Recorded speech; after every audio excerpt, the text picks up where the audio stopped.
Assalamualaikum warahmatullahi wabarakatuh. Perkenalkan, nama saya Winda Umagap. Saya dari kelas 4C Manajemen Fakultas Ekonomi dan Bisnis Universitas Hairun Ternate.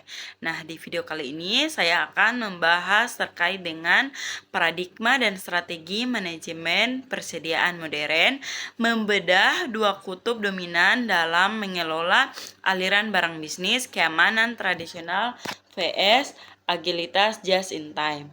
Seni menjaga keseimbangan stok barang. Manajemen persediaan adalah kendali presisi atas pergerakan barang dari bahan baku hingga produk jadi. Teman-teman bisa lihat di gambar, terlalu banyak uang, sweet SPOT, dan terlalu sedikit. Yang pertama, menghindari hambatan, di mana memastikan barang selalu tersedia saat dibutuhkan oleh produksi atau pelanggan. Yang kedua, mencegah pemborosan, yaitu mengeliminasi stok mati yang menguras modal dan ruang. Yang terakhir ada mendorong efisiensi, yaitu menjadi kunci utama profitabilitas operasional bisnis. Ada dua kutub pendekatan dalam dunia operasional. Di dalam praktiknya, dunia bisa mengandalkan dua filosofi fundamental yang saling bertolak belakang untuk memecahkan teka-teki persediaan. Teman-teman bisa lihat di gambar, ada metode tradisional dan just in time saat ini. Metode tradisional yang dimana filosofi buffer stock. Teman-teman bisa lihat di gambar, yaitu lebih baik berlebih daripada kekurangan, yaitu menyimpan stok dalam jumlah besar, buffer stok, untuk menjamin operasional tidak pernah terhenti. Waktu simpan bisa berminggu-minggu hingga berbulan-bulan. Economic Order Quantity (EOQ) yaitu formula matematis yang bertindak sebagai katup kendali untuk menghitung jumlah pesanan paling ekonomis, menyeimbangkan biaya pemesanan dengan biaya penyimpanan. Ada juga anatomi tradisional, yaitu keamanan maksimal dan beban berat. Teman-teman bisa lihat di gambar, ada keamanan maksimal dan beban berat. Keamanan maksimal yaitu memiliki keunggulan, proteksi total, yang dimana terlindungi dari lonjakan permintaan, mendadak, dan keterlambatan dari supplier. Yaitu ada juga efisiensi pemesanan, yaitu frekuensi order yang jarang menghemat biaya administrasi dan logistik. Ada kelemahan, biaya membengkak, di mana membutuhkan gudang raksasa, asuransi tinggi, dan banyak tenaga kerja. Ada modal tertahan, uang tunai membeku dalam wujud stok mati yang belum terjual. Yang terakhir ada risiko usang, ancaman barang rusak, kadaluarsa, atau ketinggalan zaman akibat terlalu lama disimpan. Kita masuk ke just in time, JIT atau revolusi efisiensi dari Toyota. Teman-teman bisa lihat di gambar, ada Jepang pada tahun 1970-an, keterbatasan lahan dan modal, zero inventory. Tepat waktu, tepat jumlah, dan tepat kualitas. Toyota Production System dan mudah lahir dari kebutuhan mengelola sumber daya dengan efisiensi ekstrim. Tujuan utama adalah menghancurkan segala bentuk pemborosan mudah, baik berupa tumpukan stok, waktu tunggu, maupun cacat produk.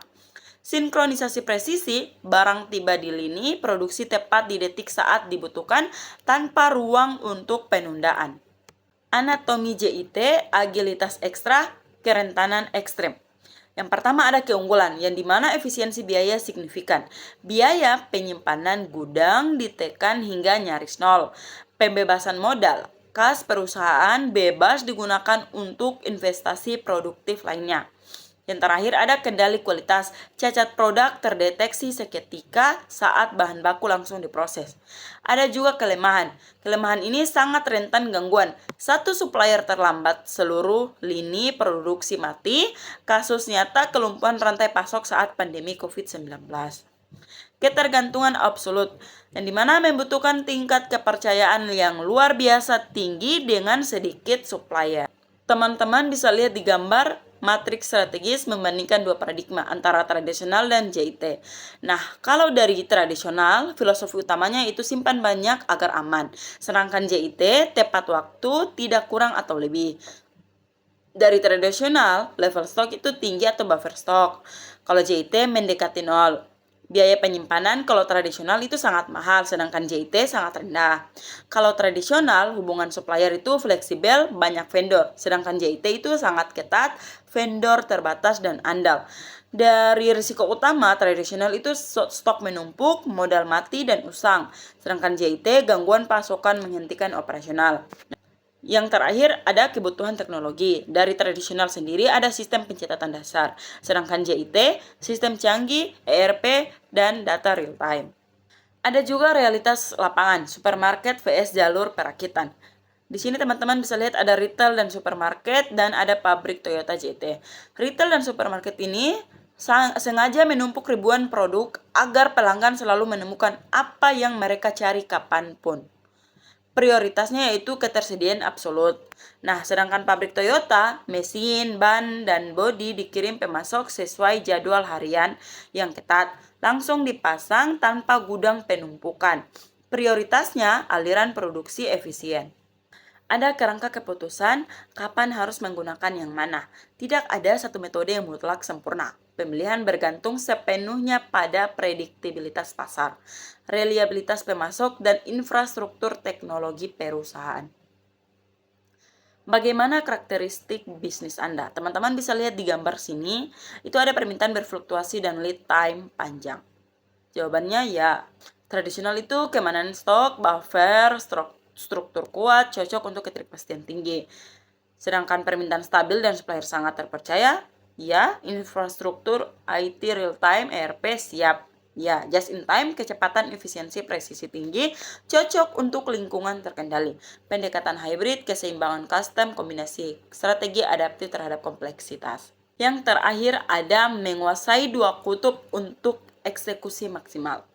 Ada kondisi pasar, dan ada juga kesiapan teknologi, ada juga karakteristik industri. Manajemen persediaan itu modern bukanlah tentang fanatisme pada satu metode. Pemimpin bisnis masa depan harus mampu mengatur slider strategis antara keamanan maksimal tradisional dan efisiensi maksimal JIT. Integrasi dan adaptabilitas adalah kunci rantai pasokan yang tangguh. Sekian dari saya. Wassalamualaikum warahmatullahi wabarakatuh.